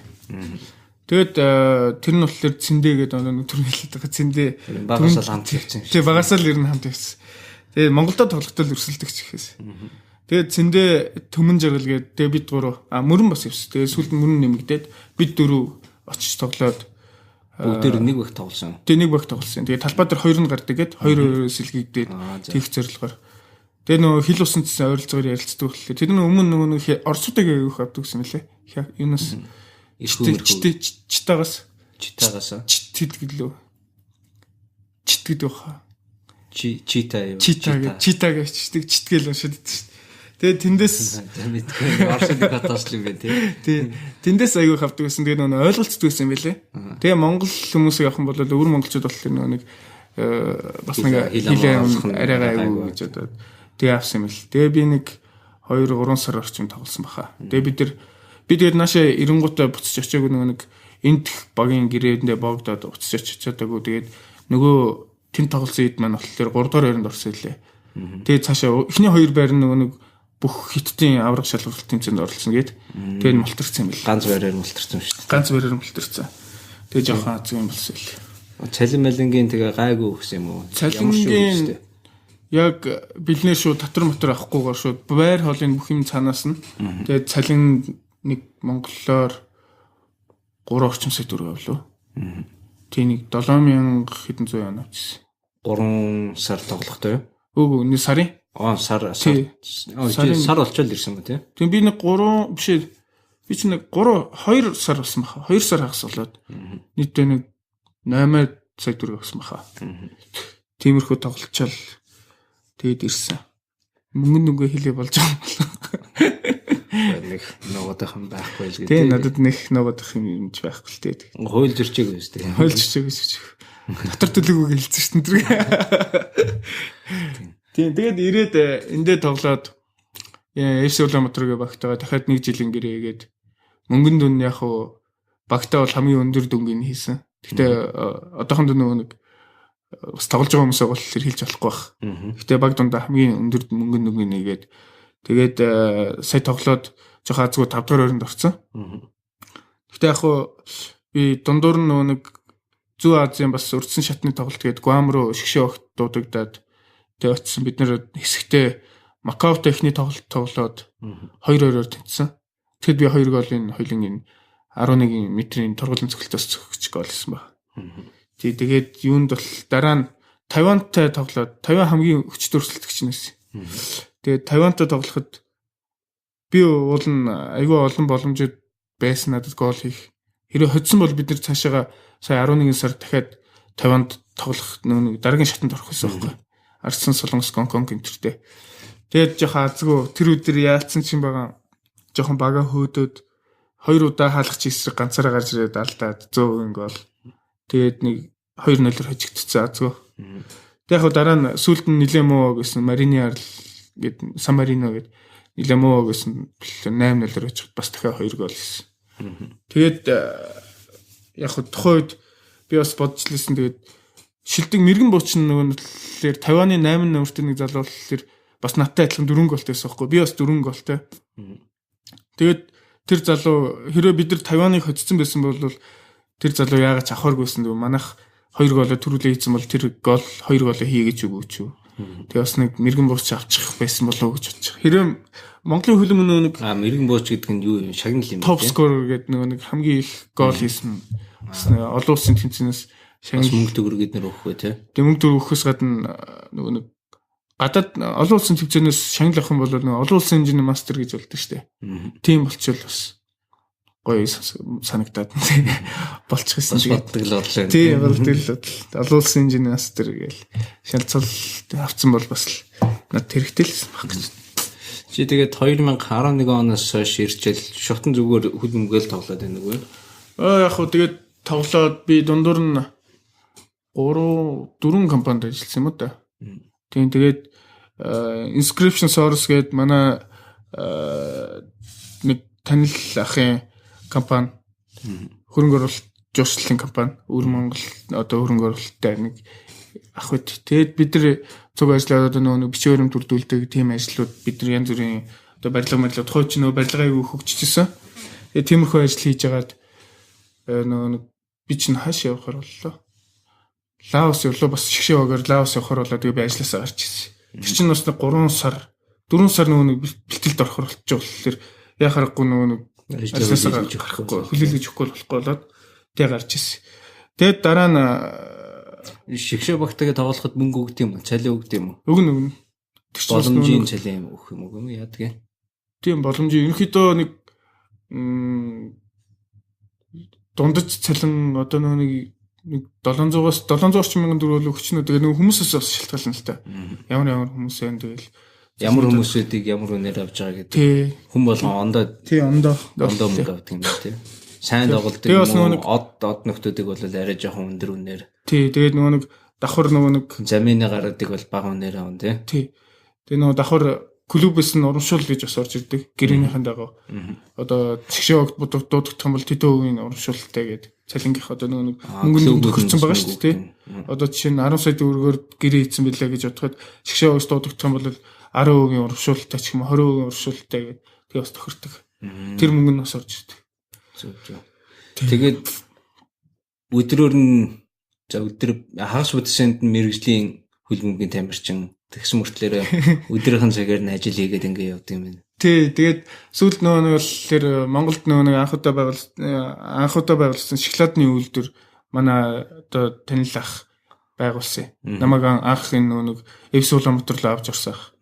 Тэгээд тийм болохоор тэр ах маань өөрөө залгаад тэгээд хоёлаа хамт чи ах дээр ажиллахгүй юу? Тэгээд хөлбөмбөг тоглонгоо өдөр нь бид нөгөө нэг 4-өөс ойролцоогоор 7-гийн хооронд бэлтгэл хийдэг болохоор тэгээд ингээд 4 хүртэл ингээд цуг ажиллах үг гэдэг. Ах нь ийм хийх гэж байгаа гэдэг. Тэгээд бид нар амар төвшин гэдэг нэр манай ангийн залуу. Тэгээд тэгээд бас нэг 2 залуу бид 5. Тэгээд тэр ах Ганбаатар гэдэг. Ганбаах бид 6 анх тэр компани ингээд гаргаж үүсгэж гисэн байхгүй.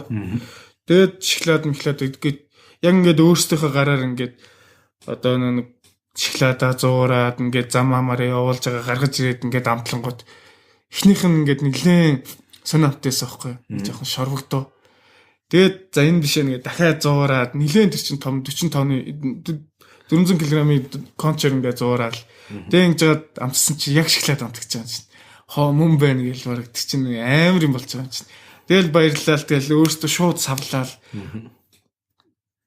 шууд нөгөө нэг юм савлгааны кардон цаас нь ирээгүй байсан ч гэсэн зарыг гээл гараал шууд өөрөөсөө гараал зарж байгаа чи. Тэгэл ихнийхээ орлого хамгийн ихний орлого би оруулсан байхгүй. Тэгэл оруулж ирчихэл бараг өөлхнаа гэхэд зарчлаа гээл. Тэгэл компаниг ингээд доор хөл дээрээс ингээд нэгээс 0-оос нь хэлжсэн болохоор тэр компанид одоо бараг хамгийн удаан ажилласан хүнд 3 жил хагас ажилласан. Тэгээ би Тимока банкя энэ одоо айгүй олон төрлүүдтэй. Тэр компанид хувь эзэмшдэг юм уу? Гүү зүгээр л манай ахын л тийм. Ер нь бол нэг менежер л тийм нэг менежер. Маркетинг албаны хариуцаад тэгээд ажиллаж исэн. Ажлын цагийн арайнах гайгүй уян хатан байлгаад мэрэгжлийн бөмбөг тоглодог гэдэг. Яг уу тамирчин өнгөд яг нэг тааруулаад ингэ явдаг юм шүү дээ тий. Тухайн үед яг нөгөө нэг компани бид нар үйлдвэрлэлээ байгуулад үйлдвэрлэж эхэлж байхад бол нөгөө нэг ерхийлэгч солигдоогүй. Тэгээ нөгөө нэг хөл бөмбөг бас тийм амар чухал шишээс миний хувьд бол тэг яг нөгөө нэг завчл өөрөө бэлтгэл байх юм бол бэлтгэлээ гээл тоглолт байх юм бол тоглоол. Тэгээд нэг сартаа бараг нэг 500-600 мянган төгрөгийн цалин аваад тэгэл нөгөө үндсэн ажиллаа хийгээд явждаг гэсэн юм байна. Тэгээд яг нөгөө ерхийлэгч солигдоод хөл бөмбөг ингээд нөгөө нэг мөнгө төгрөг одоо санхүүжилтэнд нь их болоод ирэнгуут жоохон хөл бөмбөг тал руу ганцсан юм. Тэгээд бас давхар юм хэлчихсэн нь болохоор яг хоо тийм тэгээд анхнаас нь үүсгэн байгууллагт нь байсан 6 хүн байдаг байхгүй. Тэндээс үлдсэн 3 хүн байгаа. Нөгөө хоёр нь болохоор өөр компаниуд ингээд ажиллаад өөрсдөө саний шоколадны үйлдвэр. Тий. Тэгээд ингээд байсан болохоор би нөгөө нэг маркетинг албанд хариуцагтаад тэгээд ингээд маркетинг албаа хариуцаад дүүрээ явжсэн болохоор оройн ерөнхийдөө нэг 4-мөрөөс л гайгүй завзаа гарчдаг л. Тэгээд нэг хаяа бэлтгэл хийгээл 7 хоногийн нэг 3 өдөр бэлтгэл хийчихдэг. Тиймэрхүү л. Тэгэл хагас бүцэндээ тоглолцдог. Ер нь Монгол тэгээ өнөөдөр мэрэгжлийн тамирчин байхад хэцүү байна уу? Амьдрал ер нь ямар вэ? Ер нь яг хөө тэгэл хүн өөрөөсөөс нь шалтгаална л байх л тэр хүн өөрөө ямар хүн тий. Тэгээд яг болгож болдог хүмүүс байна, болохгүй байгаа хүмүүс ч гэсэн байна. Ерөнхийдөө ингээд харж байхад миний бодлоор мэрэгжлийн хөл бөмбөг гэж ярьж байгаа энэ Монголын хөл бөмбөгт бол айгу залуу хүмүүс ихтэй. Тэг яагаад вэ гэхээр оюутан залуучууд голдуу байгаа байхгүй 60 70 орчим 65 орчим тоглож байгаа тамирчид нь бол тэгээд яагаад ингээд харахлаар нөгөө оюутан болохоор амьдралд ингээд баригдаагүй те энэ сургуультай явбал сургуулийн зуны амралтаар болонгууд хөл бөмбөг тоглоод ингээд лиг тоглоо явчихдаг. Яг миний үеийн одоо ингээд одоо ажил ингээд тоглож байгаа хүмүүс ихлээр нэг ойролцоогоор 30 орчим хувь гэх юм уу. Нийт хэдэн тамирчтай? Нийт за бодоод үзэхэд 10 баг байгаа штэ. Дээдлэгт нь 10 баг 20-тэй гэж үзэл. За нэг 25 хүнтэй гэдэг 250. Доотлолт нь дахиад 10 баг байгаа. Тэр нь болохоор бас ойролцоогоор 25 одоо 500 орчим байна. Энэ яг хүрхрээ гэдэг лигт нь бол. Чи тэгвэл одоо баг хөгшин класицэд нэг юм биш үү те? Гэхдээ сая шигшээ огт бол хамгийн хөгшинээс. Шигшээ огт. Тий, шигшээ огт бол хамгийн хөгшинээс. Гэтэ 20 дэд хүүхдүүд те. Дундаж нас нь 22.8.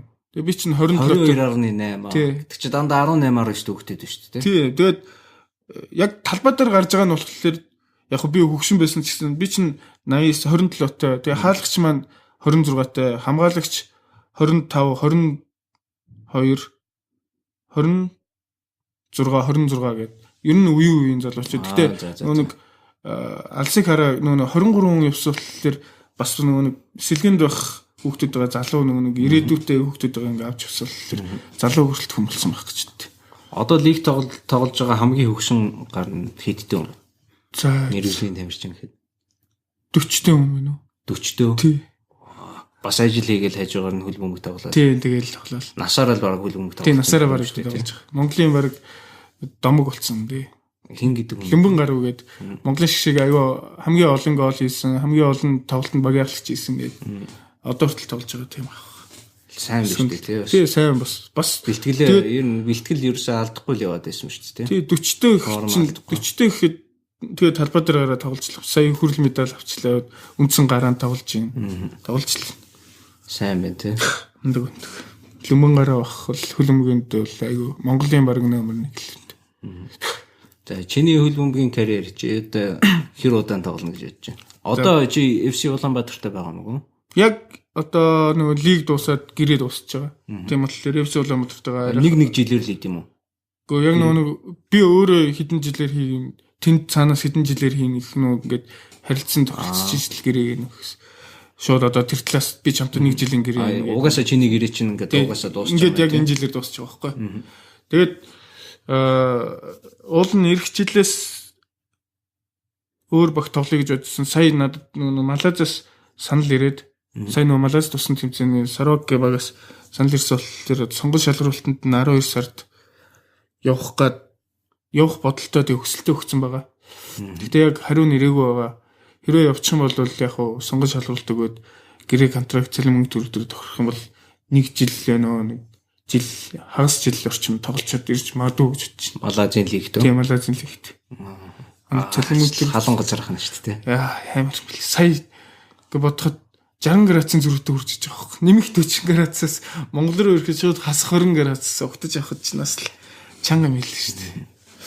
Чи ер нь бол free agent болсон. Тийм ерхэд бол free agent болсон. Дөнгөж ирээд нэг 3-4 хоног тэгээд нэг хүн амтнаас уулзаагүй байна.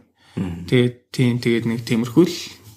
Одоо бэлтгэл лидер хийж гэнэ үгүй юу? Одоо нэг өвлийн сезон эхэлсэн болохоор заалны сезон болоод футзал нь их болчдөг. Тоглолт тэмцээнүүд болчдөг. Тэг яг би бол нэг өвлдөө бол нэг тоглох сонирхолгүй байгаа болохоор зүгээр найзуудтайгаа нэг 6 зингэл болол нэг тоглол тиймэрхүү баг. Тэгээ одоо энэ 12 сард явах одоо нэг хариу нэрх юм бол явчих га тэрэндээ бэлдээд бас нэг янз бүрийн юмнуудаа бүрдүүлээл гэж байна.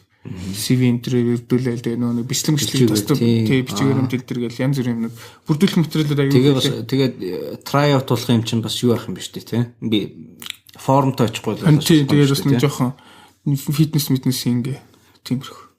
Гол нь яг одоо хөлбөмбөгийн тамирчид гол нь лгуу шигний багт амжлах шиг байна тий. Хурдан сайн гүйж чадж байгаа. Харин тэгэхээр яг ингээд нөгөө скилүүд байгаа шүү дээ. Бөмбөгний скил мэл гэдэг нэг тиймэрхүү юмнууд байгаа. Тэр чинь одоо чинийх ингээд тогтцсон байгаа. Ганц алдаж болох юм чинь бол тэгэл фитнес чинь л шүү дээ. Форм чинь л шүү дээ. Форм. Тэгээ миний бас бодлоо гүгэл ядарч байгаа бол тэгээд тэнцэж ирэхгүй шүү дээ. 1000 хэрэгтэй байгаа л. Тэгээд тэнд чинь нэг агарын даралт бас намхан баг болохоор бас өндөр юутэй температуртай халуун газар болохоор бас сайн гүйхгүй болохгүй. Тэгээд хамгийн чухал юм хөлбөмбөгт бол бас мэдрэмжлэл гэж боддог шүү дээ. Түүнээс хурд хүч одоо тэр скил энтриг бол бэлтгэл хийгээд хизээч яаж болох шүү дээ. Сайжруулж модулж болно. Тэгээ мэдрэмж гэдэг зүйл бол одоо юу юм те. Олон жил тоглосон тамирчид яагаад тийм гоё тоглодог гэдгийг одоо л ойлгож байгаа байхгүй. Түнс залуу хүмүүс мэдрэмж гэдэг нь юу гэдэг өөрийнхөө биеиндээ тааруулаад тоглооныхаа темптэй тааруулаад тийм яг одоо тоглолтод зөв цагт зөв пас өгнө гэдэг одоо мэдрэмж өгдөг шүү дээ. Юу юм дээ яг тэр хүн одоо чинь тэгж гүөх гэж юм да. Тийм болохоор тэгж хаяад пас өгöd өгөх ч юм уу те. Урдчлан таамагласан бай. Тэрийг мэдэрч тэр цаг тухайг мэдэрсэн нэг тиймэрхүү л. Яа. Наадах чинь нэр олон жил тэгэл талбай дээр тоглож ирсэн яг нөхөөс цуглуулсан л одоо нийтлэг гэсэн үг шүү дээ. Тий. Түүнээс ямар бичлэг үзсээр хагаад ингээд сайжрах юм бол бас бичлэх гэж. Тэгээ хамт тоглож байгаа хүмүүс эднэрийнхээ бие биенийхээ хөдөлгөөнийг хараад мэдээд багийн спорт гэдэг чинь яг л нэг юм л байгаа шүү дээ. Тий. Багийн спорт тэгээд тэр дундаа тэгээ найруулагч гэдэг үүрэг би бол голдуу сая нөгөө нэг сүүлийн хэдэн жил бол тоглолтыг багаа найруулсан тийм тоглолт хийжсэн бол тэр талаа илүү сайжруулж чадсан болов уу гэж бодоод тэгээд нэг жоохон өөрийгөө try out хийгээд. Тэгээд цалин мөнгө төгрөгөнс бас арай гайгүй юм байлээ. Тэгээд Малайзийн ер нь дунд цалин нэг 20-30 сая төгрөг юм билээ Монголоор. Нэг сарын. Тийм болохоор нэг жоохон өөрийгөө бас туршаад ингэж олон жил тоглосон юм чинь нэрээ үүсэх хэрэгтэй шүү дээ. Нэг одоо болохгүй 27 таа. 27 таа. Тэгээ болохгүй бол яг Монголд ирээд 10 жил ямарчлсан үйл өмг 10 жил тоглосон юм байна. 5 жил бол тоглосон. Тэгээ болцоонд байгаа юм бол тийшээ явал үзэхэл хэрэгтэй юм шүү дээ. Тэгээ өөрөө сайн гэдэг чинь. Өөрөөсөө тэндээс өсөлт явуулсан юм чинь өсөлт нь ямар таталцаад байгаа талтай ш. За тэгээд тэнцгийн тулд очиод бичиг баримтаа бүрдүүлнэ. Дээрээс нь try out-од орно. Try out гэдэг нь ямар юм болох вэ? Юу болох вэ? Ерөнхийдөө аюу олон хүмүүс л ирнэ. Африк интерес бас ирнэ бах. Одоо Малайзийн лигч бас өндөр түвшинх болохоор Азийн бусад орнуудаас бас ирнэ. Ийм байгаа байхгүй. Малайз ягаад ингээд Азийн хүмүүсийг сонирхоод байна гэхээр нөгөө нэг гадны өөр твийн хүн ирэхлээр талбай дээр 3 хүн ордог байхгүй. Зөвхөн өөр твийн. Дээрэс нь нэг нэмэлт гадны тамирчин одоо Малайз улсаас өөр тамирчин гэх юм бол заавал ч Аз хүн байх хэвээр. Дөрөвд хүн. Тийм болохоор Аз хүн хэрэгтэй болчиход байгаа байхгүй Малайз лигт. Гэж бодоод дотоодоос хэрэг олдохгүй болвол дөрөвдгийн сайн Аз хүн авсан дээр гэж бодож байгаа байхгүй. Тийм тэр моднес санал энэ дүрмийн тэгээд юу гэдэг FIFA-гийн дүрм юм уу? Азийн дүрм. Яг тэгэхээр Азийн хөлбөмбөгийн дүрм юм тий. Тий. Одоо Европ энтрийг харж байхад бол нөө мөнгөтэй болохоор тэд нар Европч нөө жигд хөгжсөн хөлбөмбөг нь жигд хөгжсөн Европын улсуудад жигд хөгжсөн болохоор мөнгөтэй бол гадны тамирчин Бразил юм уу Аргентин юм уу тамирч авч болж байгаа байхгүй. За. Эсвэл нэг зарим нэг нь болохоор англи гэхэд ганц заавалч нөө нэг англи иргэншилтэй хүн байх хэрэгтэй гэдэг. Тэд чинь англи ч угаасаа хөлбөмбөг хөгжсөн юм чинь англи хүн байна уу хамаагүй болчих. Малайз болохоор Аз болохоор Азийн бас нөгөө өөрсдийнхөө улсын тамирчдыг хөгжүүлэх үүднээс нөгөө нэг лимит зааж байгаа байхгүй. Эдгээрийн тамирчдын хөгжил бас нэмэр болно гэдгээс. Түүнээс Аз чигээр дан Африк хөлбөмбөгчдөр бас бүрдүүлчих гээл байгаа юм шүү дээ. Мөнгөтэй юм чинь Аз чи өөрсдөө бас мөнгөтэй юм чинь тэгээд хэрвээ тэр чигээр нь Бразил ч юм уу те тэр жил хямдхан цалинтай сайн тоглогч нар Африкт бол зөндөө байх шүү дээ. Тим тамирч авах юм болов. Би тэр яачих жоох. Да.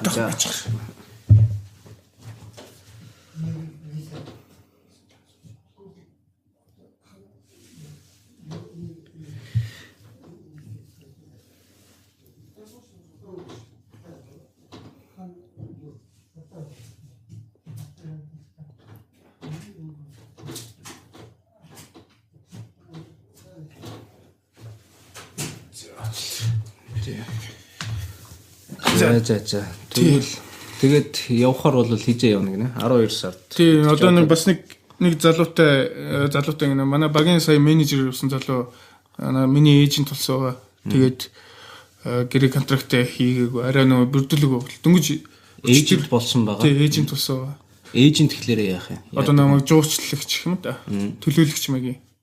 Төлөөлөгч заавалчгүй агенттэй байх хэрэгтэй. Агенттэй байх хэрэгтэй. Заавалчгүй байх хэрэгтэй. Ягаад тэгэхээр нөгөө нэг ямар нэгэн үйл ажиллагач гарах юм бол нөгөө нэг тэрийг одоо гэрчих юм уу та тий.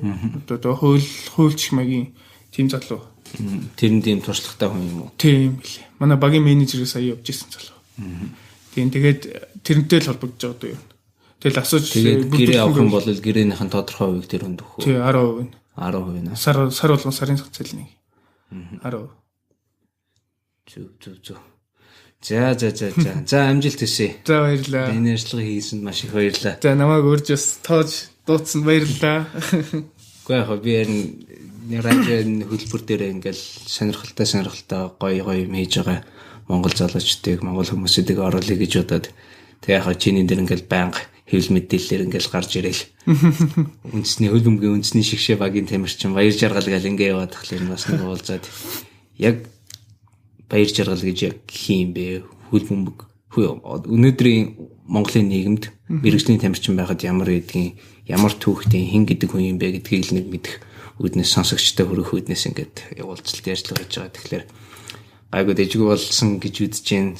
За таалагдсан байгаасаа гэж бодож байна бас үзэгч сонсогч нартай.